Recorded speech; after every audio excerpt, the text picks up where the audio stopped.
Hello everyone အားလုံးပဲမင်္ဂလာပါဒီနေ့ sharing လုပ်ပေးခြင်းတဲ့အကြောင်းအရာကတော့အမေးများဆုံးဖြစ်တဲ့ CENT ရ center လား CENTRE center လားဟုတ်တယ်နော် okay အဲ့တော့နှစ်ခုလုံးကမှန်ပါတယ်တကယ်တမ်းကျတော့လေ CENT ရလည်းမှန်တယ် CENTRE center လည်းမှန်တယ်ပေါ့နော် English မှာဆိုရင်ကျွန်တော်တို့နှစ်မျိုးရှိတယ် American English နဲ့ British English ဆိုမှရှိတယ်အဲ့တော့ the first one ပထမတစ်ခု center က American English ဖြစ်ပြီးတော့ the second one center က British English ဖြစ်တယ်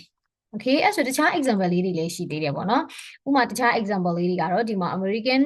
English မှာဆိုရင်ဒီလိုစလုံးလေးပေါင်းပြီးမှ British English မှာဆိုရင်စလုံးလေးတွေကဒီလိုပေါင်းပါတယ်ဒီမှာ example လေးတွေပြထားပေးတယ်နော်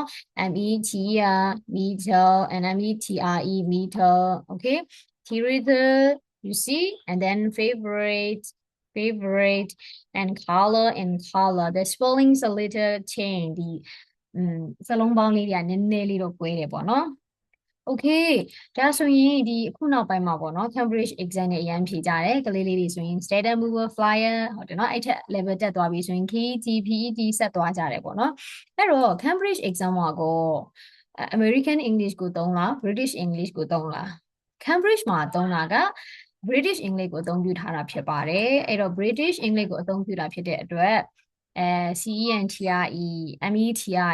THETRE and DTRE ကို FAVOURINTE favorite ဒါလေးတွေကိုသုံးဖို့ပို့ပြီးမှတင်တော်ပါတယ်ဘာလို့လဲဆိုတော့ Cambridge က British English ကိုအသုံးပြုထားလို့ဖြစ်ပါတယ် okay ပြီးတော့ဒီမှာပေါ့နော်အဲ့တော့ example အနေနဲ့ပေါ့ဒီမှာ British English နဲ့ရေးမယ်ဆိုရင်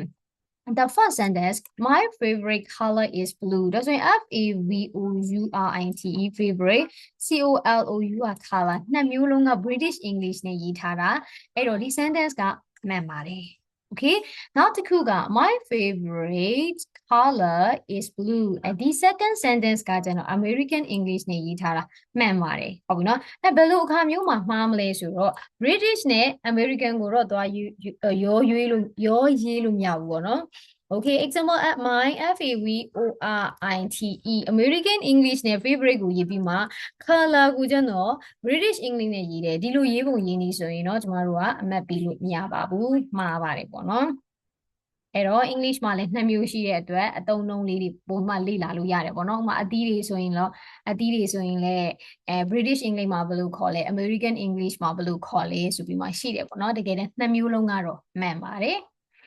အားလုံးကိုကျေးဇူးတင်ပါတယ်ဒီနေ့ဒီ center နဲ့ပတ်သက်ပြီးမှပေါ့နော်ကိုသိကျင်နေတာလေးတွေရှင်းသွားမယ်လို့ထင်ပါတယ်နောက်ထပ်သိကျင်တာရှင်းလဲမေးထားလို့ရပါတယ်bye bye thank you so much for today ပါ